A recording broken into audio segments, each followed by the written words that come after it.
हम श्रीमद् भागवतम के दूसरे स्कंद के तीसरे अध्याय के आखिरी श्लोक को पढ़ रहे हैं, 25वां। आखिरी बार नहीं पढ़ रहे हैं, आखिरी श्लोक को पढ़ रहे हैं। अब बहुत सिंपल लिंक है। सूत गोस्वामी जी से प्रश्न क्या किया गया था शौनक ऋषि के द्वारा कि जो प्रश्न परीक्षित महाराज ने किए थे सुखदेव गोस्वामी को, उसका उत्तर मिल गया था। उसके बाद फिर क्या पूछे ये बताइए, उसके बारे में बताइए। और उसके बाद उन्होंने कथा की महिमा का वर्णन किया और फिर बताया कि जो इंद्रियां भगवान की सेवा में विशेष रूप से श्रवण कीर्तन में नहीं लग रही हैं वो एकदम व्यर्थ हैं। फिर मन की व्यर्थता को बताया विशेष श्लोक में। अब कह रहे हैं भाई अब वही बताइए, वही समझ में आ गया ना। पहले पूछा कि भाई क्या बताया। परीक्षित महाराज जी को ने तो जो प्रश्न किए थे उसका उत्तर देने के बाद भी वार्ता हुई होगी सुखदेव गोस्वामी से, और क्या पूछा परीक्षित महाराज ने। पहले जो प्रश्न पूछे थे उसका उत्तर सब हो गए कि क्या करना चाहिए मरणासन व्यक्ति को।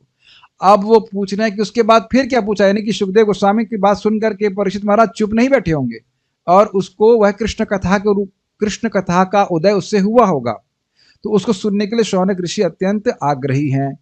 तो अपने आग्रह को बताने के लिए उन्होंने आगे बताया कि किस प्रकार से कृष्ण कथा को सुनने वाले व्यक्ति का जीवन सफल है, और जो कृष्ण कथा नहीं सुनता उसके कान कैसे हैं, सांप के बिल जैसे, जीभ कैसी है, मेढक के जैसे। अरे आपको सब याद है, वाह। और आंखें कैसी हैं, मोर के पंख जैसी, सुंदर नहीं, यूजलेस। और हाथ जो है वो शव जैसे, सुंदर सुंदर नहीं, यूजलेस। और माथा जो है वो तो भार है, परम भार है, वो और दबा देगा उसको, जगत में फंसा देगा। और पैर जो है वो पेड़ जैसे है, money plant which will only move if there is money involved, something like that, we don't know, but ये स्थिति है। और पूरा शरीर ही व्यर्थ है और मन भी व्यर्थ है, ये बताया गया। तो इस तरह से व्यर्थता बताई व्यतिरेक में। अब वो कह रहे हैं कि आप हमसे बड़ी अच्छी अच्छी बातें बोलते हो, आप महान भक्त हो, तो अब बस वही बात बताइए जो सुखदेव गोस्वामी ने उत्तर के रूप में कही थी राजा परीक्षित की। यही बात श्लोक में बोली जा रही है। Please stand after me. अथाभिदेहि अंग मनोनुकूलम, अथाभिदेहि अंग मनोनुकूलम, प्रभाषसे भागवत प्रधानः, प्रभाषसे भागवत प्रधानः। यदा वैयासकिरात्म विद्या, यदा वैयासकिरात्म विद्या, विशारदो नृपतिं साधु पृष्ठः, विशारदो नृपतिं साधु पृष्ठः। अथाभिदेहि अंग मनोनुकूलम, अथाभिदेहि अंग मनोनुकूलम, प्रभाषसे भागवत प्रधानः, प्रभाषसे भागवत प्रधानः। यदा वैयासकिरात्म विद्या, यदा वैयासकिरात्म विद्या, विशारदो नृपतिं साधु पृष्ठः, विशारदो नृपतिं साधु पृष्ठः। अथाभिदेहि अंग मनोनुकूलम, अथाभिदेहि अंग मनोनुकूलम, प्रभाषसे भागवत प्रधानः, प्रभाषसे भागवत प्रधानः। यदा वैयासकिरात्म विद्या, यदा वैयासकिरात्म विद्या, विशारदो नृपतिं साधु पृष्ठः, विशारदो नृपतिं साधु पृष्ठः। अथाभिदेयांग मनोनुकूलम, अथाभिदेहि अंग मनोनुकूलम, प्रभाषसे भागवत प्रधानः, प्रभाषसे भागवत प्रधानः। यदा वैयासकिरात्म विद्या, यदा वैयासकिरात्म विद्या, विशारदो नृपतिं साधु पृष्ठः, विशारदो नृपतिं साधु पृष्ठः। We have more time today to chant. अथाभिदेहि अंग मनोनुकूलम, अथाभिदेहि अंग मनोनुकूलम, प्रभाषसे भागवत प्रधानः, प्रभाषसे भागवत प्रधानः। यदा वैयासकिरात्म सकिरात्मविद्या यदा हवैयासकिरात्मविद्या विशारदो नृपतिं साधु पृष्टः विशारदो नृपतिं साधु पृष्ठः अथाभिदेहि अङ्गमनोनुकूलम् अथाभिदेहि अङ्गमनोनुकूलम् प्रभाषसे भागवत प्रधानः प्रभाषसे भागवत प्रधानः यदा हवैयासकिरात्मविद्या यदा हवैयासकिरात्मविद्या विशारदो नृपतिं साधु पृष्टः विशारदो नृपतिं साधु पृष्ठः। आपको पता है ये ट्यून आई कहाँ से? मुकुंद दत्त प्रभु से सुना, प्रभुपाद जी के शिष्य से, और मैंने उनसे पूछा प्रभु जी बड़ी सुंदर ट्यून बनाई। उन्होंने पता है कहाँ से बताया? परम पूज्य अकिंचन कृष्णदास बाबा जी महाराज जो प्रभुपाद जी के शिष्य, सॉरी प्रभुपाद जी के गॉड ब्रदर, उनसे सुना।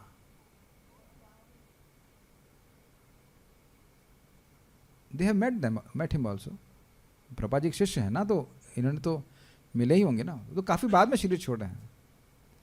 वाह, वाज इट ना? परमहंस वैष्णव वो जिस ट्यून में गाते थे वो है। फिर से एक बार गाया जाए, मेरे पीछे गाए, माइक बंद करके। अथाभिदेहि अंग मनोनुकूलम, है ना, सब लोग साथ में गाइए। अथाभिदेहि अंग मनोनुकूलम प्रभाषसे भागवत प्रधानः यदा हवैयासकिरात्मविद्या विशारदो नृपतिं साधु पृष्ठः। देखिए ट्यून से आसक्ति हो रही है, अभी तो अर्थ समझ नहीं रहे हैं, और अर्थ समझ करके गाएंगे तो कितना अच्छा लगता है। एतावतालमघ निर्हरणाय पुंसां संकीर्तनं भगवतो गुणकर्म नाम्नां विकृष्य पुत्रमघवान् यदजामिलोऽपि नारायणेति म्रियमाणमियाय मुक्तिम्। केवल गा गा करके याद हो जाता है। तो कहते हैं ना कैसे गाएंगे, बोरिंग तरह से मत याद करिए, गा गा करके याद करिए। और मुझे लास्ट लाइन बड़ी अच्छी लगती, या मुक्ति, कितना स्वीट लगता है ना। Every syllable has to be chanted nicely. Srila Raghunath Bhatt Goswami 7 तरह से गाते थे हर भागवत के श्लोक को। Okay, I will go forward.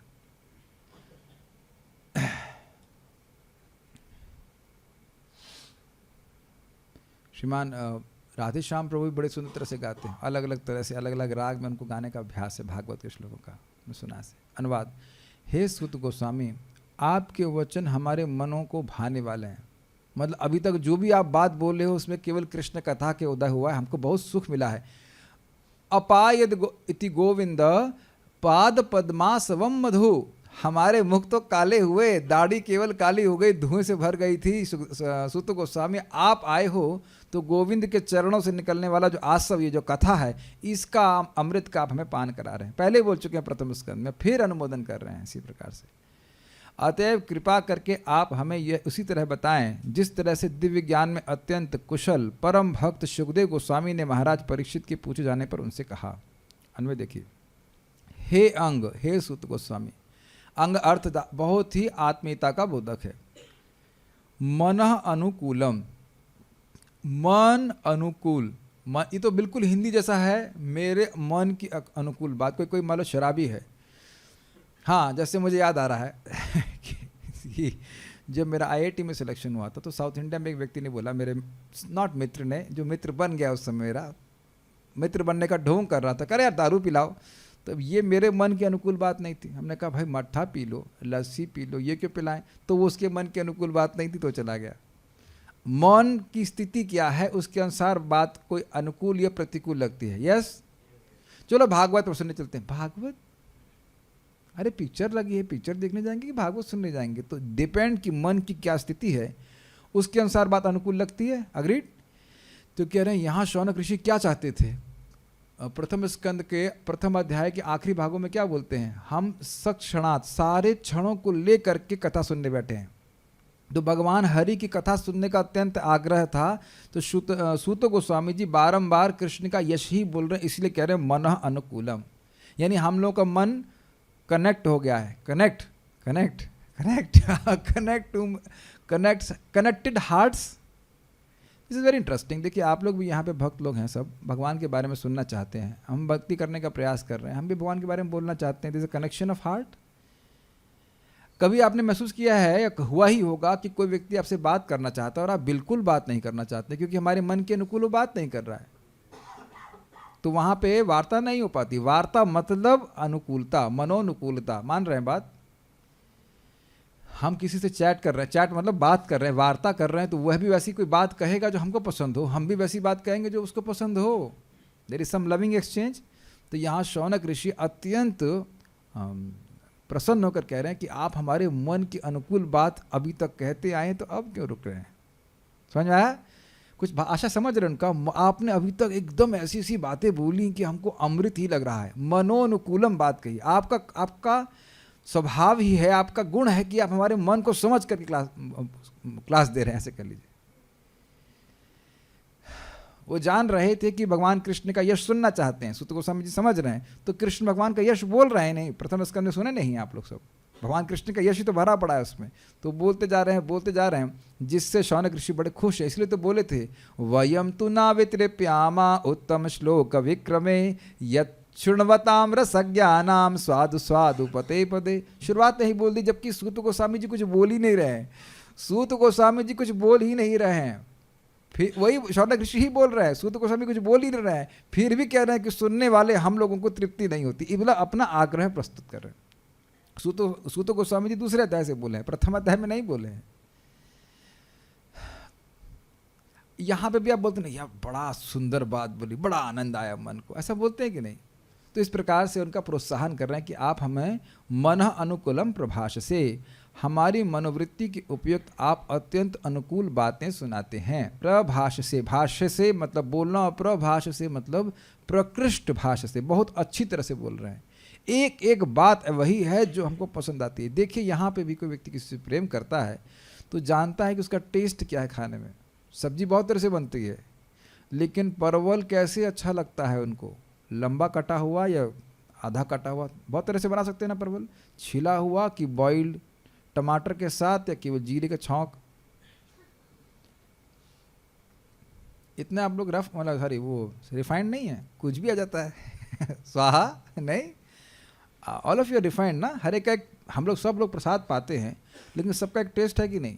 जैसे एक भक्त ने पोहा बनाया, उसमें वो डाल दी किशमिश, तो मेरे लिए एकदम रसाभास हो गया। ये गुजराती पोहा शायद होता है, I have no idea, I have nothing against Gujarati poha, but और वो कह रहे थे फिर आपको पसंद नहीं है तो अच्छा अगली बार से नहीं डालूंगा।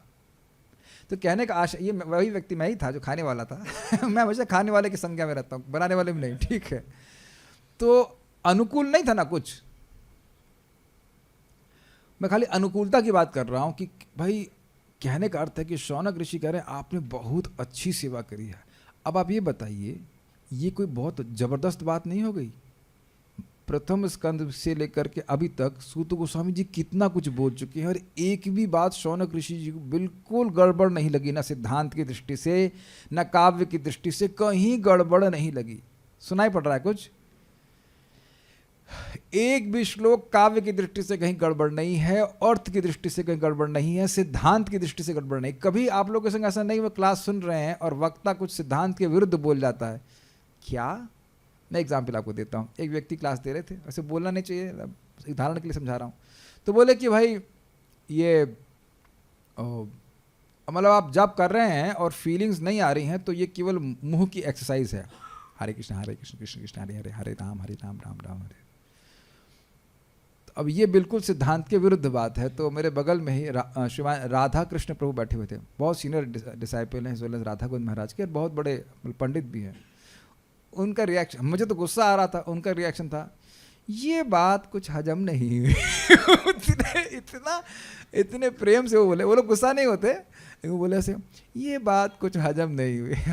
यंग लोग होते ना तो गुस्सा आ जाएंगे, क्या वैसे कैसे बोल सकते हैं, ये हम तो थोड़ा गर्म खून है, जानते हैं आप लोग गर्म खून है, तो गुस्सा ये क्या बोल रहे हैं, हम की क्लास में कब दोबारा नहीं, क्या बोल रहे हैं, हरि नाम जो है ऐसे थोड़ा होता है, हरि नाम कैसे भी किया जाए, शास्त्र में लिखा, ये तुरंत मेरी सारी मन में प्रोसेसिंग चालू हो गई। लेकिन प्रभु जी बड़े रुचि करते थे, ये बात कुछ हजम नहीं ये बात कहाँ। तो अब देख रहे हैं कि तर्क शास्त्र सम्मत बात बोले हैं, शास्त्र युक्त बात बोले, ही बहुत बड़ी बात है। एक भी गलती सूत गोस्वामी जी नहीं बोल रहे, कृष्णस्तु भगवान स्वयं, शास्त्र सम्मत बात है। Does that make sense? तो मन अनुकूल। अच्छा, और कितने ऋषि थे my dear devotees? 88,000। Very difficult. 1000 लोग बैठे हो ना, 1000 तो खैर हमने कभी एड्रेस नहीं किया होगा, 200-300 लोग बैठे हों तो उनके भी अलग अलग मत है। मैं आपको एग्जांपल बताऊं, मैं वहाँ बाली में गया था तो वहाँ मैंने 500 स्टूडेंट्स को एड्रेस करना था आर्ट ऑफ माइंड कंट्रोल की। वहाँ सब लोग सब आराम आराम से काम करते हैं, तो समय मेरे पास बहुत कम था, तो स्लाइड्स दिखानी थी, तो वहाँ पे जल्दी जल्दी को बोलते हैं चपात चपात। तो मैं उधर बोल दिया चपात चपात, तो कहता है, तो बाद में बोले आपने वो कैसा क्यों बोल दिया चपात चपात? हमने कहा भाई जल्दी स्लाइड दिखाओ, भारत में तो ऐसे ही करना पड़ता है, जब तक हल्ला नहीं करो काम ही नहीं होता है। तो कहते हैं वो लोग सोच रहे थे, बाद में बोल रहे थे कि स्वामी जी तो खुद ही जल्दी में, हमारे मन को क्या शांत करेंगे। हमने करे पावर। तो अब देख रहे हैं उनके मन के अनुकूल बात नहीं, उनका मतलब है आर्ट ऑफ माइंड कंट्रोल, मतलब रिलैक्स, सब आराम आराम से करो, सब आराम आराम से करो। हम तो उनके मन के विरुद्ध बात बोल दी, हमको बड़ी शर्म आई। हमने कहा ये कल्चर डिफरेंस हो गया, हमको नहीं पता यहाँ पे कैसे काम होता है। वहाँ को कोई जल्दी ही नहीं, कोई किसी चीज़ की जल्दी नहीं होती। एनीवेज, अब इतने सारे ऋषि मुनि हैं, प्रश्न क्या उठा जा रहे हैं? साधन और साध्य के बारे में हो रहे हैं कि नहीं, यही प्रश्न उठाया गया। और शौनक ऋषि जो सुनना चाहते हैं और जितने सारे ऋषि मुनि सुनना चाहते हैं, वही बात सूत गोस्वामी जी बोल रहे हैं। This is very great challenge. ये समझने का प्रयास कीजिए, शास्त्रों का वह सार जो जीवों को सुखी कर दे, ये पहला प्रश्न था।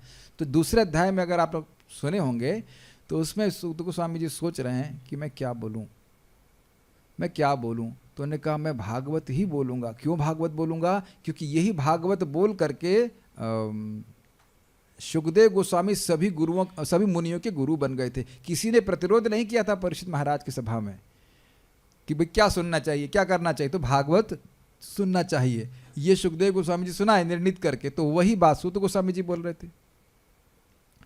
मेरी बात शायद आप नहीं समझ पा रहे हो कि मेरे कहने का अर्थ है कि शौनक ऋषि भगवान का ये सुनना चाहते थे और इस बात को सूत गोस्वामी जी भांप गए थे, इसलिए भगवान का यश ही बोल रहे हैं। तो इसलिए कह रहे हैं मनोनुकूलम प्रभाष से, हमारे मन की जो अनुकूल बात है उसको आप बहुत अच्छे से बोल रहे हैं।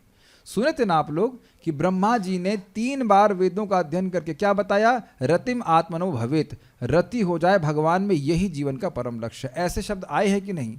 तो ये सब बातें सूत गोस्वामी के द्वारा सुनने को मिला, तो शौनक ऋषि अत्यंत प्रसन्न है। इसीलिए कह रहे हैं मनोनुकूलम प्रभाष से। समझ में आ गया? एकदम जो उनको प्रसन्न करने वाली बात है बस वही बोल रहे हैं।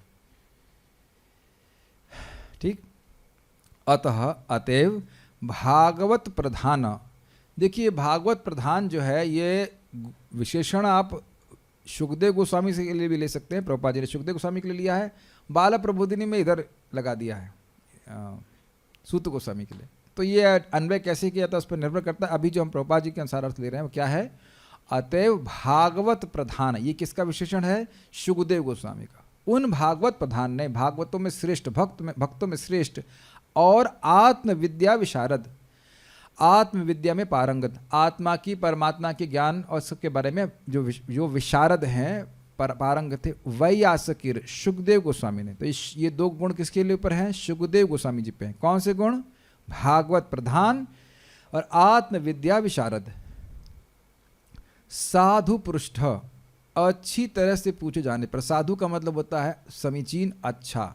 तो साधु पृष्ठ का मतलब है बहुत अच्छी तरह से पूछे गए। क्या पूछा गया था, कैसे पूछा था? जब सुखदेव गोस्वामी आए तो क्या किए थे परीक्षित महाराज? प्रणाम किए, फिर उनको ऊंचे आसन पर बिठाए, फिर प्रणाम किए और फिर बड़ी नम्रता से वह प्रश्न पूछे।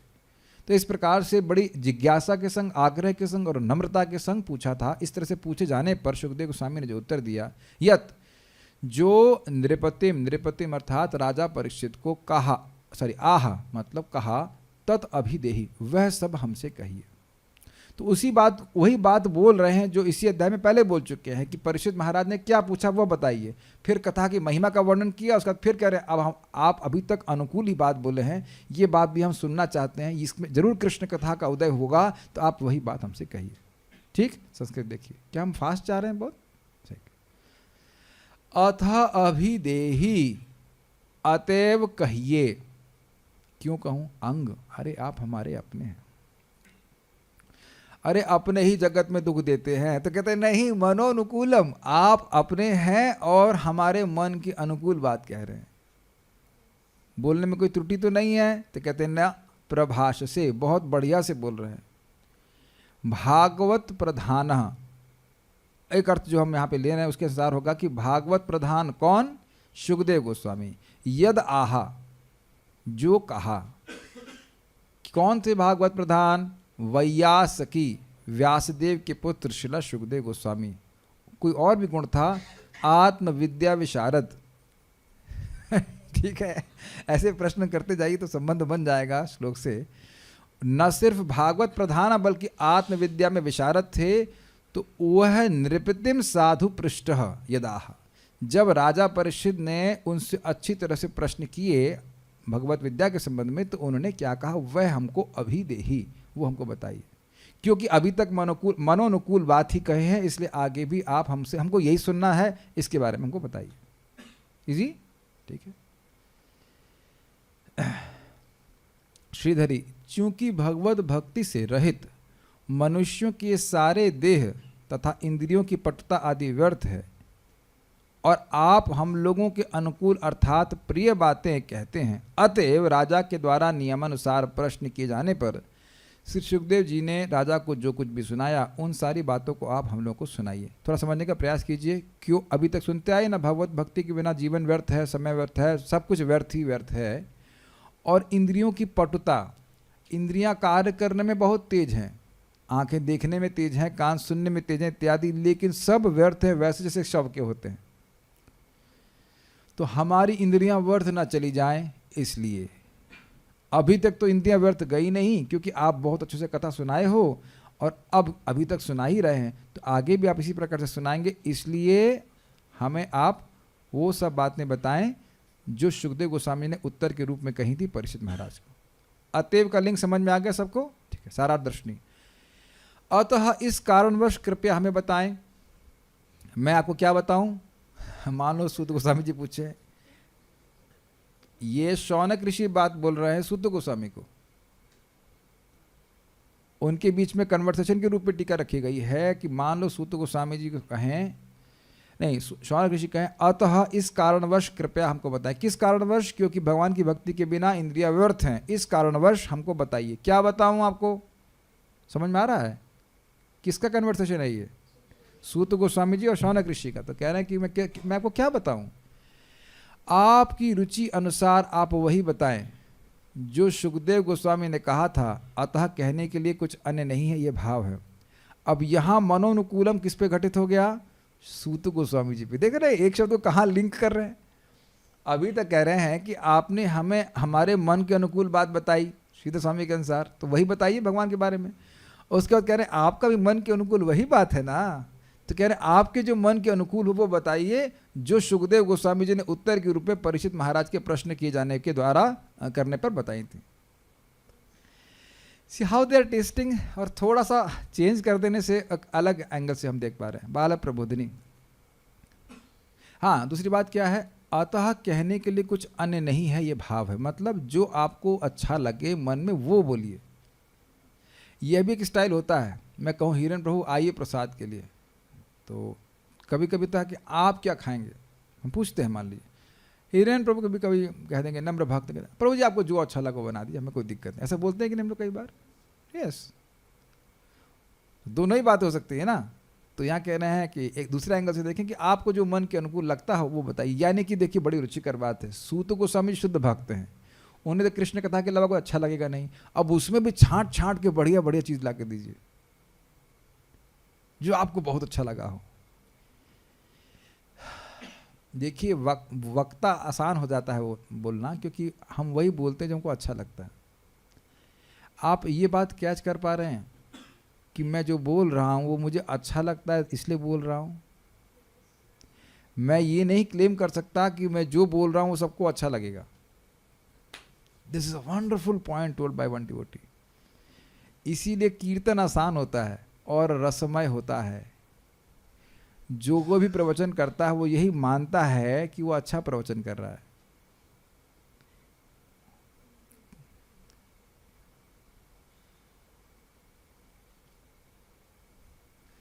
What do you think? जो कोई भी प्रवचन करता है, चाहे वो अच्छा करे या ना करे, चाहे एक गुड़ाकेश प्रभु की भाषा में, चाहे वो गीला वक्ता भी क्यों ना हो गीला वक्ता गीला वक्ता, उसकी बात में कुछ कोहेरेंस नहीं है, मतलब क्या बोल रहा है, कुछ बोल रहा है, इधर की बात पकड़ेगा, एक शब्द बोलेगा, उस पर फिर कहानी चलना ऐसे मैं का मतलब ये, उसके बाद आपको और ये पॉइंट पकड़ा तो इधर, उसके बाद कुछ समय के लिए आकाश में, कुछ पाताल में, उधर इधर सब जगह बात बोलेगा, और फिर भी बोलेगा तो अगली क्लास कब मिलेगी, हम बहुत दिन से क्लास नहीं दी है, क्लास देना है, इत्यादि इत्यादि। ये होता है, जो भी माइक पकड़ता है वो मानता है कि मैं बहुत अच्छा गाता हूँ, ये जनरली भावा जाता है, ये होता ही है, ऐसा मत नहीं कहिएगा। कोई बोला आज तक मैंने बहुत खराब क्लास दी है, कोई मिला आपको वक्ता? अब बोलेगा भी तो ऊपर ऊपर से बोलता है, मन में कभी नहीं सोचेगा कि मैंने बहुत खराब क्लास दी। बहुत नम्र होंगे तब समझ जाएंगे नहीं हमारी तो क्लास अभी त्रुटिपूर्ण है, अभी और इम्प्रूवमेंट करना है। एनीवेज, बोलना लोगों को अच्छा लगता है जनरली, और वो बोलते हैं जो उनको अच्छा लगता है, दोनों अलग अलग बात है। Do you like to speak? Well, yes. If not, then we'll chat. We can't just stop interacting, है ना? And we like to speak what we like to speak. What we speak is what we like to speak. हम आगे नहीं बढ़ेंगे, पहले इसको समझने का प्रयास कीजिए। क्या आप ऐसा कुछ बोलोगे जो आपको बिल्कुल बोलना अच्छा नहीं लगता? अनलेस ये आपको पिस्तौल रखी हो सर पे, बोलो बोलो कृष्ण इम्पर्सनल है, नहीं तो गोली मार दूंगा, वो एक अलग बात है। अन्यथा ऐसी तो कठिन विकट स्थिति नहीं आती ना। ये कभी कभी डिप्लोमेसी के लिए हम बोल देते हैं कुछ, मतलब ठीक है, लेकिन सामान्यतः जो हम लोग बातें करते हैं, क्या उसको टेस्ट करके बोलते हैं कि नहीं? ये कैच कर पा रहे सब लोग? We test it and then we speak, we test and then we speak. तो कह रहे हैं कि आपकी जो मन के अनुकूल हो वो बताइए, और हम लोग का मन अलग थोड़ी है। जो आप मन में अच्छा मान के बोलेंगे तो कृष्ण कथा ही बोलेंगे, इसको बोलिए। इससे पहले भी बोल चुके हैं शौनक ऋषि, यदि कृष्ण कथाश्रयम, ये बात हम जो पूछ रहे हैं ना, इसका उत्तर अगर इसमें कृष्ण कथा का उदय होता है तब तो आप बताइए। तो क्या वो माया कथा कहने वाले सूत गोस्वामी? दोनों के हार्ट कनेक्टेड है, तो दोनों तरह से आप देख सकते हैं, ठीक है? ये समझ गए टीका बाला प्रबोधिनी। जैसे देखिए, कुछ तो हम भी समझ रहे हैं कि आप लोग ये नहीं सुनने आएंगे कृष्ण इम्पर्सनल ब्रह्मन है।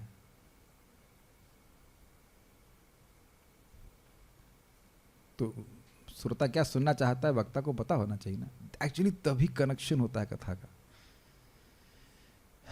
महाराज की बातें बड़ी रियलाइज्ड है, बहुत रियलाइज्ड है। परम पूज्य वृंदावन महाराज बता रहे थे कि टीचर का कर्तव्य है कि स्टूडेंट के मन को समझे, वो क्या जानना चाहता है। एकदम बोलते जाएंगे, सामने वाला कुछ समझ ही नहीं रहा है, ही कांट कनेक्ट। जैसे कि सार्वभौम भट्टाचार्य जी सुना रहे थे महाप्रभु को, 7 दिन हो गए महाप्रभु कुछ बोले ही नहीं। दैट्स अमेजिंग ना। और मायावाद बोले जा रहे हैं, महाप्रभु सहन भी कर लेना चुपचाप।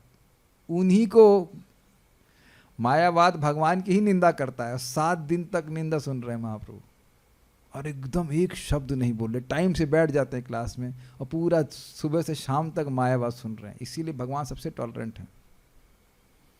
और 7 दिन के बाद सार्वभौम भट्टाचार्य कहते हैं कि मतलब तुम बूझ रहे हो कि नहीं बूझ रहे हो, मैं ये नहीं बूझ रहा हूँ तुमको समझ में आ रहा है कि नहीं आ रहा है, ये हमको समझ में नहीं आ रहा है।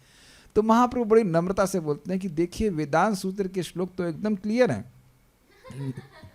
लेकिन आपकी टीका क्या है, कैसे क्लियर है? सूर्य के समान क्लियर है। लेकिन आपकी टीका कैसी है? बादल के समान है जो सूर्य को ढक दे रही है। तब जब वेदांत सूत्र बोलते हैं तो हमको समझ में आता है, लेकिन जो टीका है वो बिल्कुल समझ में नहीं आती। अब तो किसी भी वक्ता के लिए तो मतलब पानी लहे, चुल्लू भर पानी मेरे तो डूब जाए। सार्वभौम भट्टाचार्य जी के तो मेरे तलवों से नीचे जो है ना जमीन खिसक गई। ऐसा तो किसी की बोलने की हिम्मत नहीं थी। वो गृहस्थ होकर सन्यासियों के शिक्षा गुरु थे, इतने वो कोटि के प्रकांड पंडित थे। और महाप्रभु कितने प्रेम से मतलब धोए उनको कि टीका आपकी जो है बादल जैसी लग रही है। वो भी अकेले में बोले, एकदम सार्वभौम भट्टाचार्य जी हिल गए और बहुत तरह से उन्हें आर्ग्यूमेंट करने का प्रयास किया और महाप्रभु प्रेम से उनको ध्वस्त कर दिए सारे। तो उनको समझ में आ गया कि ये तो भगवान है, भगवान के अलावा कोई नहीं हो सकता। हम खाली बात कर रहे थे कि महाप्रभु के अनुकूल बात नहीं कर रहे थे, अनुकूल बात नहीं कर रहे थे। और जब महाप्रभु जी ने उनको ध्वस्त किया तो वह भी उनको मन के अनुकूल नहीं लगा। कुछ डिस्कनेक्शन देख रहे हैं। तो यहाँ पे हम देख रहे हैं कि सूत गोस्वामी जी की फ्रीक्वेंसी कर कहा जाए बिल्कुल मैच करती है शौनक ऋषि से। तो कह रहे हैं भाई आप वही बताइए। बाला प्रबोधिनी, जिनसे भगवान के चरित्र का श्रवण आदि नहीं होता, ऐसी देह की इंद्रियां आदि सभी व्यर्थ हैं। मतलब कान से श्रवण नहीं होता, आंख से भगवान का दर्शन नहीं होता, नाक से हमने कभी भगवान की तुलसी जो अर्पित है वो सूंघी नहीं इत्यादि। मतलब किसी भी इंद्रिय से कोई कृष्ण की विष्णु की सेवा नहीं करी, वो अर्थ बता रहे हैं, वो सब व्यर्थ हैं। इसके विपरीत वे सब तो नरक आदि की हेतु हैं। ये समझ में आ रहा है? नरक जाने के लिए इंद्रियों को भोगों में लगाना पड़ेगा, अन्यथा नरक नहीं जा सकते। और हम जानते हैं कि अगर भगवान की सेवा नहीं कर रही हैं तो इंद्रियां किसी की सेवा नहीं कर रही हैं। जी नहीं, उन्हें करना ही पड़ेगा, उन्हें माया की सेवा करनी पड़ेगी। माया की सेवा करनी पड़ेगी तो नरक आदि की हेतु है। नरक आदि से क्या आशा है? या तो नरक या फिर पशु योनि। अतः इसलिए हमारी इंद्रियां व्यर्थ न जाएं, अतः इसलिए अतएव अतः साधु अर्थात सम्यक रूप से आदर पूर्वक पूछे जाने पर। इसकी व्याख्या मैंने कर दी। सुखदेव गोस्वामी जी आए, उनको प्रणाम किए, उसके बाद बिठाए उच्च आसन पर और फिर प्रणाम करके फिर बड़ी नम्रता से प्रश्न किए थे। Is it not? ठीक है। व्यासपुत्र श्री सुखदेव गोस्वामी ने राजा परीक्षित को जो भी कहा वह हमें भी कृपा करके बताइए। यह अन्वय है, यह आप किसी अन्य से क्यों नहीं पूछते? अरे भाई, अब हो गया ना, हमने कथा जो बात थी वो बता दी। सुखदेव गोस्वामी से जो प्रश्न किए थे उसका उत्तर परीक्षित महाराज को दे दिए। अब आगे कथा किसी और सुन लीजिएगा, हम ही से सुनेंगे। तो कहते अंग, समझ आ गया? इस अपेक्षा में हमारे अंग तुल्य होने से हेतु को संबोधित करते हुए, हेतु को सूचित करते हुए संबोधित करते हैं, हे अंगिति। ये बड़ी गोह्य बात है। आप हमारे प्रिय हैं, हमारे अंग के ही समान हैं। आत्मीयता को बोधित करते हुए कहते हैं कि आप सुनाइए। बेटा पानी ले आओ, बोलते कि नहीं? पानी ले आओ तो ठीक है, आपके पापा लोग बोलते हो ना, बेटी थोड़ा पानी, बेटी बोलते हैं, हाँ बेटा, हाँ सॉरी बेटा, बेटा थोड़ा पानी ले आओ। तो अब बेटा बोलने की क्या जरूरत है? अपनापन, ठीक है ना? तो इसी तरह अंग बोलना है, तात अंग, ऐसे करके बोलने से प्रेम बढ़ता है। वहां भी कारण कहा है, क्यों हम आपके अंग हो गए भाई? कैसे अंग हो गए? हम तो सूत जन्म, सूत क्या मतलब, सूत परिवार में जन्म लिए हैं। आपके अंग कैसे हो गए? आपके सदस्य कैसे हो गए परिवार के? तो वहाँ भी कारण कहा, क्योंकि आप हमारे मन के अनुकूल हर्षित करते हुए बोलते हैं। जैसे हमारे अंग हमारे शरीर को सुख देते हैं, उस प्रकार से आप हमको सुख दे रहे हैं, इसलिए कह रहे हैं हे अंग। मनोनुकूलम था ना, मनोनुकूलम प्रभाष से, मन को अनुकूल लगना ही सुख की अनुभूति है। देखिए इस जगत में जो भी सुख दुख अनुभव करता है वो मन की अनुकूल और प्रतिकूल वृत्ति है। तो कह रहे हैं मनोनुकूलम मतलब हमारे मन के अनुकूल ही बात कही है, मन को सुखी देने। आप तो हमारे शरीर के अंग जैसे हैं जो हमारे शरीर की सेवा ही करता है। आप सेवा ही कर रहे हो, जब से बोल रहे हो आप सेवा ही कर रहे हो। अपायति गोविंदा पाद पद्मासवम मधु, आप गोविंद के चरणों से निकलने वाले आसव को पिला करके हमें तृप्त कर रहे हैं। और नहीं तो हम अभी धुआं झोंक रहे होते, दाढ़ी और मुंह काले कर रहे होते हैं कि नहीं, और हमारे मन भी काले हो गए थे। याद आ रहा है? वो बोल चुके हैं आप। तो इसलिए कह रहे हैं अंग।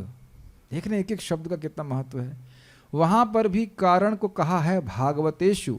मैं आपके मन के अनुकूल बात क्यों कह पा रहा हूं? तो कह रहे हैं भागवतेषु, मतलब भागवतेषु मतलब भागवत प्रधान को तोड़ा गया है कि भागवत तो में प्रधान है। भागवतेषु यानी भागवतों में, अर्थात आप भागवत भक्तों में प्रधान अर्थात श्रेष्ठ हैं। तो अब ये भागवत प्रधान विशेषण किसके लिए संग लग गया? सूत गोस्वामी जी के संग। भाई महान भक्त हैं, इसीलिए जो मुख से निकल रहा है वो कृष्ण कथा है, वह एक सिलेबल सहन नहीं कर सकते। ये लोग इतने सेलेक्टिव हैं, शौनक आदि ऋषि, की एक अक्षर भी कृष्ण के विरुद्ध, सिद्धांत के विरुद्ध सहन नहीं कर सकते। तो महान भक्त ही ऐसा व्यक्ति हो सकता है जो कथा बोलते समय लौकिक बात करे ही नहीं। तो सूत गोस्वामी जी ने एक अक्षर लौकिक नहीं कहा है।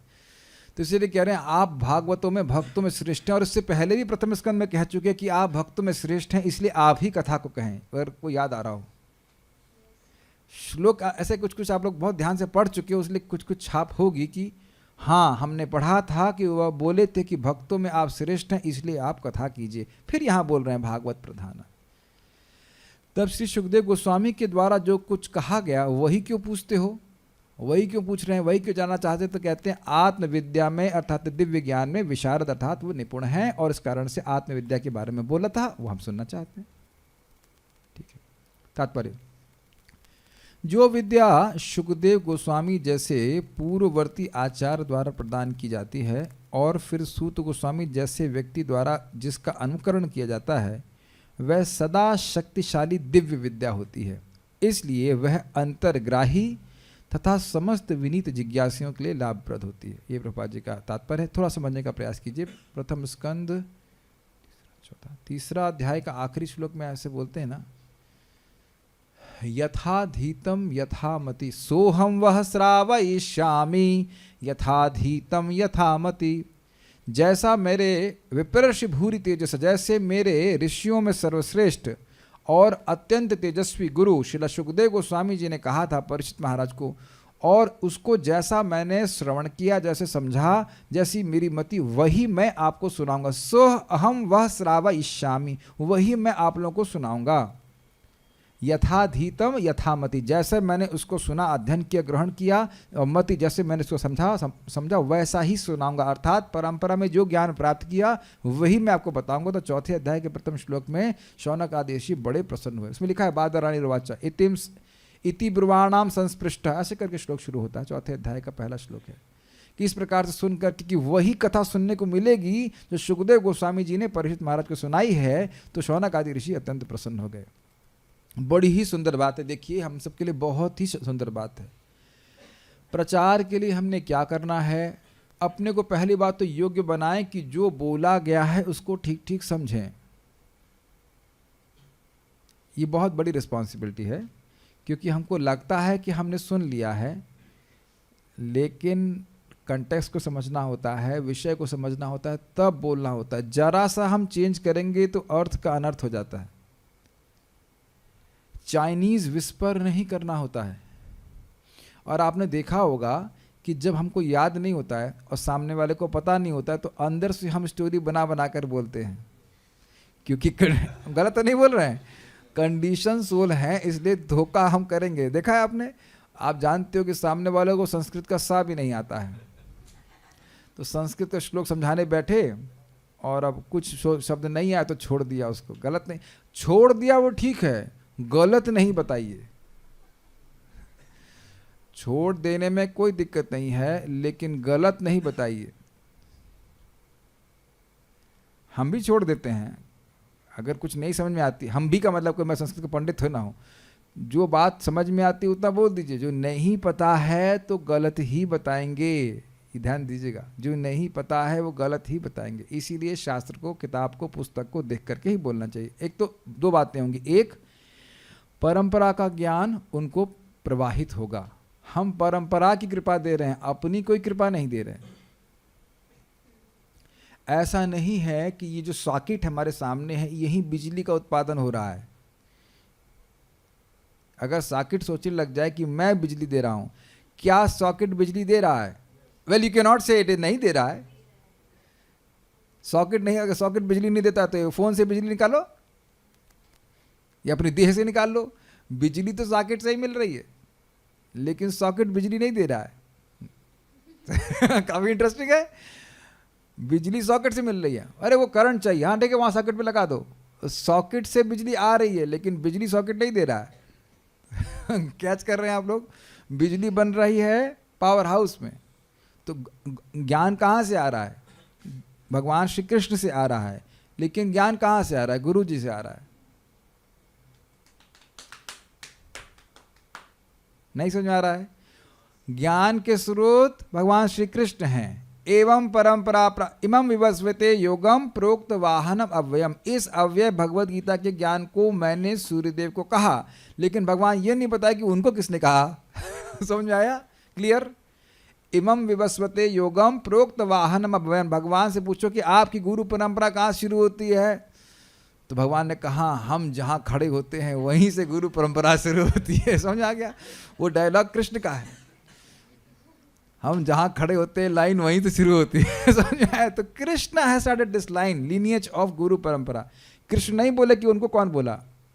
कई बार लोग ऐसा प्रश्न करते हैं कि भगवान के ऊपर कौन सा भगवान है? तुम हो जो 2 साल बाद मरने वाले हो। भगवान के ऊपर कोई भगवान नहीं। ये इंटरेस्टिंग है ना? थोड़ा मनन कीजिए। कोई तो होगा, कोई नहीं है उनके पीछे। आगे तो बहुत लोग हैं, उनके पीछे कोई नहीं है, उनके ऊपर कोई नहीं है। That's why he is Krishna, he is भगवान। ठीक है, तो भगवान से शुरू होने वाली परंपरा, उस परंपरा का ज्ञान जिसको भी देंगे वह मुक्त हो जाएगा, अगर उसने स्वीकार कर लिया। तो यही बात बोल रहे हैं। इसीलिए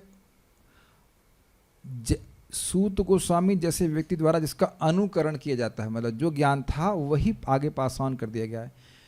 इजी है कि डिफिकल्ट है? आप लोग कह रहे हो इजी है और मैं कह रहा हूं डिफिकल्ट है। सिंपल है तो बहुत इजी है, और अपना दिमाग लगाएंगे तो डिफिकल्ट है कि नहीं? शास्त्र में क्या, सिंपल एग्जाम्पल, हम जाप कर रहे हैं और भाव नहीं आ रहा है, ट्राई कर लीजिए। हरे कृष्णा कृष्ण कृष्ण हरे हरे, हरे राम राम राम हरे हरे। मान लो बिल्कुल बिना भाव के किया, तो अब क्या ये केवल माउथ की एक्सरसाइज है? एक बार फिर से ट्राई करते हैं। हरे कृष्ण कृष्ण कृष्ण हरे हरे, हरे राम राम राम एकदम डिसइंटरेस्टेड और डिसइंटरेस्टेड। हरे कृष्ण कृष्ण कृष्ण हरे हरे, हरे राम कैसे एकदम रो रो के भी हरे कृष्णा कर रहे हैं, तब भी ए हरे कृष्णा। अरे बेटा नारायण, अपनी माँ की गोद से मेरी गोद में आओ। नारायण तुमने चाय नहीं पी समथिंग लाइक दैट। तब भी शास्त्र कह रहा है विदु कि अनंत जन्मों के पाप नष्ट होते हैं। हरे कृष्णा कृष्णा कृष्णा हरे हरे, हरे राम राम राम हरे हरे। तो समझ गए, ये बात आप परंपरा की बोल रहे हैं। अगर कह रहे हैं कि नाम भगवान से भिन्न है, आपका क्या रियलाइजेशन है? ना कुछ नहीं है, लेकिन बात एकदम सही है। सो उस तरह से हम भी शुद्ध होते हैं। हम प्रचार अपने शुद्धिकरण के लिए कर रहे हैं, हम शुद्ध भक्त नहीं हो गए हैं। प्रचार हम लोग अपने शुद्धिकरण के लिए कर रहे हैं। सबको सुनाई पड़ा है? आवाज वॉल्यूम कहीं कम तो नहीं हो रहा है? We are preaching to get purified, we are supremely purified. इसलिए हम प्रचार को अपने शुद्धिकरण के लिए कर रहे हैं। सब बात सब लोग है ना, सब आपके मन के अनुकूल बात लग रही है बात? ठीक है। तो कह रहे हैं कि ये जो परंपरा का ज्ञान है किसके लिए? अंतर्ग्राही, इंटरनल तथा समस्त विनीत जिज्ञासियों के लिए लाभप्रद होती है। मतलब जो सिद्धांत को वाकई जानना चाहते हैं, जो भक्ति के विज्ञान को जानना चाहते हैं, उनको बहुत अच्छा लगेगा अगर परंपरा की बात कही जाए यथावत। यही बात अब प्रथम स्कंद को बता रहा था। चौथा अध्याय पहला श्लोक में देखेंगे, बहुत प्रसन्न होते हैं शौनक आदि ऋषि जब वो सुनते हैं कि सूत गोस्वामी जी वही बात बोलेंगे जो पूर्ववर्ती आचार्य श्रील सुखदेव गोस्वामी जी ने बोली। पहला ही श्लोक है, इति ब्रह्माणाम, क्या है? संस्तु या संस्तुति करते हैं। और उसके बाद मुनिना दीर्घ सत्रिणा वृद्धम कुलपतिम सूतम ब्रह्म वर्चस्व शौनक अब्रवीत से करके शौनक ऋषि बड़े प्रसन्न होते हैं कि ये बात वही बोली जाएगी जो पहले के आचार्यों ने श्रील सुखदेव गोस्वामी ने बोली। क्या आप एक बात बोलकर हम समाप्त कर रहे हैं? प्रभुपाद जी सत्य बोले हैं। मध्वाचार्य जी, श्रीपाद मध्वाचार्य, श्रीपाद रामानुजाचार्य, चैतन्य महाप्रभु, उन्होंने कोई गिमिक्स नहीं किए। It is very amazing. Gimmick समझते हैं आप? कुछ नया स्टाइल नहीं लगाए, सीधा सत्य बोले और बड़ा आनंदमय है क्योंकि सत्य बोलना है और उस सत्य को बोलने में कृष्ण प्रसन्न होते हैं। और क्योंकि सभी जीवों के हृदय में प्रेम है, इसलिए सत्य बोला जाएगा तो उनको अच्छा लगेगा। यद्यपि उसको पालन नहीं कर पाए, अच्छा लगेगा तो फिर सुनने आएंगे, तो फिर और भक्ति बढ़ेगी और वो प्रचार होता चला जाएगा। मैं फिर से रिपीट करूं, we don't have to cook up some new ideas. हमें कुछ नई बात नहीं बोलनी है। मेरी भाषा में कर कहें समान, कुछ नए फट्टे नहीं मारने हैं। फट्टा समझते हैं? सम डायलॉग, नथिंग। जो बात है उसको यथावत प्रस्तुत कर दीजिए, बस उतना ही करना। ये बहुत बड़ी बात है, कुछ चेंज चूंज नहीं करना। प्रभुपाद बोले ना, अभी प्रभुपाद जी का लेक्चर सुन रहा था, मैं कह रहे my only credit is I did not subtract eight anything, I did not add anything. ये भी हो सकता है, वो भी हो सकता है, नहीं, जो भी है यथावत बोल दीजिए। तो कुछ लोग ऐसे ज़रूर हैं जो कृष्ण भावना को बड़ी गंभीरता से स्वीकार करना चाहते हैं और उसी में हमारे जीवन की सफलता है। अगर पूरे जीवन में 20 लोगों को भी आपने, एक एक व्यक्ति सोचिए, अगर 20 लोगों को भी अच्छा भक्त बना दिया तो भी हमारे सामने कितने भक्त हैं यहाँ पे? 25-30 हैं, आज तक थोड़ा कम अटेंडेंस है, मतलब वह भक्त बीमार भी हैं। तो 20 के हो जाएंगे 400, और 400 के, can you imagine the rate, जितनी तेजी से, मान लीजिए कि गृहस्थों के 20-20 बच्चे होते तब कितना तेजी से पॉपुलेशन बढ़ रही होती। 2 में नहीं संभल रही है, 20 तो बहुत हो गया। हाँ, एक भी बाल नोच लेता है जो भी है, 2 नहीं संभल, लेकिन 2-2 करके भारत की पॉपुलेशन कितनी बढ़ गई, जो भी हो, करोड़ों में चली गई ना। तो अगर हर भक्त 2-2, 3-3 लोगों को कल्टीवेट करे तो कितना भक्त बन जाएंगे। देखिए, आपके उसी प्रीचिंग में से एक बहुत अच्छा बच्चा आया, आप कभी कल्पना किए थे कि वो सुबह भी आएंगे जब मंगल आरती के लिए, और अब क्लास में भी मैं देख रहा हूँ, नाम लूँगा तो हो सकता है वो थोड़ा फूल जाए, हम नहीं बोल रहे ऐसा, लेकिन हम सुपर इम्प्रेस्ड, हर दिन वो आ रहे हैं। आप कभी कल्पना नहीं करेंगे और हम भी नहीं सोचे थे। हमने कहा ठीक है, अपने कुलीग्स को जब करा दिया 4-5 लोग, हाँ ठीक है, शुरुआत हो गई, ठीक है, गुड। किसको आप मंत्र फूंक रहे हो और कितना वो फूंक जाएगा उससे आप कुछ नहीं जानते। We don't know, some people are literally like amazing devotees, बिना किसी ज़्यादा प्रीचिंग के वो सुबह भी आने लग गए। ऐसे बहुत से भक्त हैं, सभी लोग मैं देख रहा हूँ सिंसियर हैं। सो ऐसे, अब मेरी बात समझ रहे हैं, फॉर्मूला समझ रहे हैं। Don't try to create interest, try to catch interested people. सत्य बोलें, इसका मतलब ये नहीं कि हम खराब बोलें, लेकिन सत्य को यथावत प्रस्तुत करें, और जो लोग रुचि लेंगे वह जरूर उस पर आकर्षित होंगे। Yes Prabhu, speak in the mic.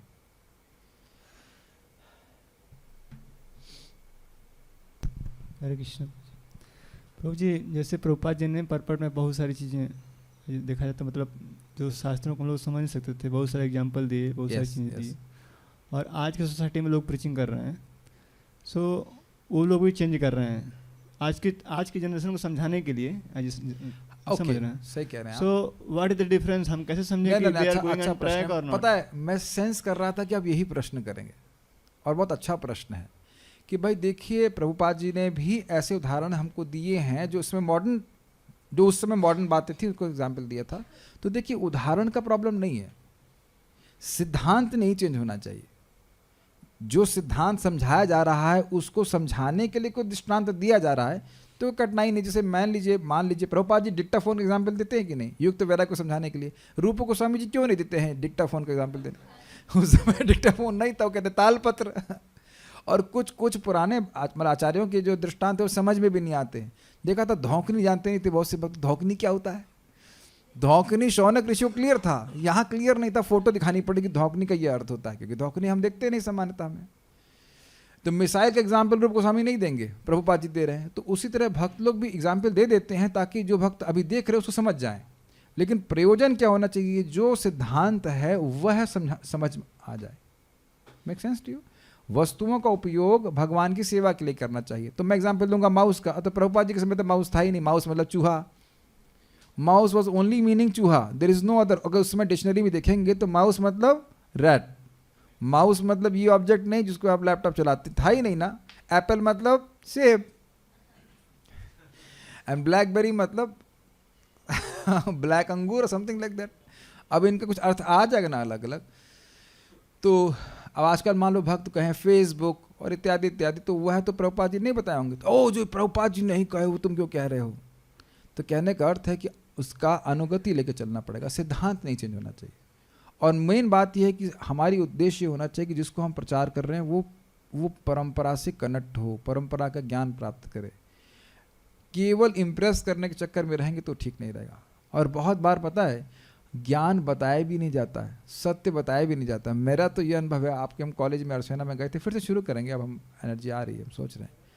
हाँ बिल्कुल, कल प्रोग्राम सेट कर लीजिए। तो आज वैसे भी हो गया भागवत का एक, तो उसके उपलक्ष्य में वहाँ पे जाया करेंगे। आपने देखा है कि वहाँ पे हमने कौन कौन से श्लोक है? नायम देहो देह भाजाम निर्लोके कष्टान कामान अर्हते विडभुजाम। ये और बच्चों को वह भी अच्छा लगा था। हम तो देख रहे थे, लोग चेहरे से मालूम चलता है। तपो दिव्यम पुत्र का ये न सत्वम शुद्धेद तस्मात् ब्रह्म सौख्यम तो अनंतम। भागवत अपने आप में रुचिकर है। और मैं खुद देखा उस सिल्वर जुबली व्हाटएवर ऑडिटोरियम में, प्रभु जाके सीधे यही बात बोले, तुम आत्मा हो, तुम शरीर नहीं हो, तुम ये हो, तुम वो हो, इत्यादि सारी बातें बताए, और 2 लोगों को अच्छा लगा। अब बाकी लोग आए भाई फालतू बात है। तो भगवान तो कब, अच्छा भगवान कब बोले? हजारों में से हजारों लोग आते हैं, हजारों में से 999 लोग सिद्धि के लिए प्राप्त करते हैं? नहीं करते। हजारों में से कोई एक करता है, तो एक ही व्यक्ति से हमारा मतलब है। आप लोग ऑडी के शोरूम में गए थे? क्या रेट है आजकल ऑडी का? ऑडी नहीं, कभी नहीं गए? 1. अब गए, आप लेने ट्राई करने का तो 1.8 करोड़ ना, व्हाटएवर। तो ऑडी के शोरूम में हम लोग कभी नहीं गए। मान लो देखे भी होंगे, फिर देखा होगा जेब, ठीक है, मारुति के पैसे नहीं है, ऑडी कहाँ से लेके आएंगे? तो आप समझ रहे हैं कि मोस्टली लोग शोरूम की तरफ देखेंगे भी नहीं ऑडी का। ये ऐसे मुझे कर्मी जीवन में बाइक्स का शौक था, तो एक अनर्थ टाइप था। तो अभी कभी कभी मैं दिल्ली गया तो देखा होगा 5 लाख की बाइक है, मैं थोड़ी देर के लिए एक झलक देखने लगता, फिर मैंने कहा छोड़ो, अब साधु बन के क्या करना है, वैसे भी इसे बैठने वाले नहीं है। लेकिन अगर कर्मी जीवन में होता तब भी सोचता ना कि 5 लाख की बाइक कैसे चलाऊंगा, और मान लो खरीद भी लूंगा तो पेट्रोल कैसे भराऊंगा। तो वहीं चुप होकर के वही तो विंडो शॉपिंग करके आगे बढ़ जाता है। क्यों बोल रहे हैं, एग्जाम्पल क्यों दिया आपको पता है ना? हाँ, ये भक्त तो बड़े अच्छे हैं, लेकिन अब एक ही भक्त हमारे ग्रुप में से बोले तो 3:30 बजे ठंडे पानी से स्नान, this is too much austerity. और हमारे भक्त तो रोज ही स्नान कर रहे हैं ना, कर रहे हैं कि नहीं? यस यस, जल्दी से यस बोलो, जोर से यस। हाँ यस यस। अब एक व्यक्ति का पसीना छूट रहा है, 3:30 बजे स्नान कैसे होगा, है कि नहीं? तो बहुत लोग तो वहीं ड्रॉप कर देंगे, कहेंगे इस कॉलेज में हम एडमिशन नहीं ले सकते। और फिर मान लो मसूर की दाल कैंसिल करा दी तो अरे भैया नहीं नहीं, कृष्ण हमें दोबारा जन्म जन्मनी से होता रहा जन्म, लेकिन मसूर नहीं छोड़ सकते, है कि नहीं? और भी बहुत सारी चीजें हैं, जैसे कि शिला प्रभुपाद जी के गुरु भाई गए थे इंग्लैंड में, तो वहाँ कोई थे, कोई वाइस कुछ तो होंगे ऑफिसर, बोले Swami ji can you make me brahmin? Yes, you have to follow this 4 regulatory principles. Impossible impossible कहते हैं, इसको नहीं करेंगे तो हम जिएंगे कैसे? तो अब समझ गए कि वो प्राइस लोग देना नहीं चाहते, but there are some people who want to do it, ठीक है? तो देश काल पात्र के अनुसार व्यक्ति बोले, लेकिन सिद्धांत को परिवर्तित नहीं करे, ठीक है? और कोई प्रश्न? So will stop. इस प्रकार श्रीमद् भागवतम के 2 स्कंद के अंतर्गत शुद्ध भक्तिमय सेवा हृदय परिवर्तन नामक 3 अध्याय के भक्ति विधान तात्पर्य पूर्ण हुए। तो प्रभुपाद की कृपा से हम लोग आज 2 स्कंद के 3 अध्याय तक पहुंच चुके हैं। इसमें 9 ही अध्याय हैं, है ना? 9 ही तो हैं, 9 अध्याय हैं कि 10 अध्याय हैं, शायद 10 अध्याय। तो हम लोग ने 30% कवर कर लिया, and we have not died yet, so hopefully will progress further. बहुत बहुत धन्यवाद आप लोगों का इस प्रकार से साथ रहा। कल क्या चलना है, कार्यक्रम है, तो कल फिर शाम को हम कार्यक्रम अर्चनम कर लेते हैं, और करेंगे पक्का फिर। तो उसके बाद फिर हम लोग संडे को रिवीजन कर लेंगे, ठीक है? सो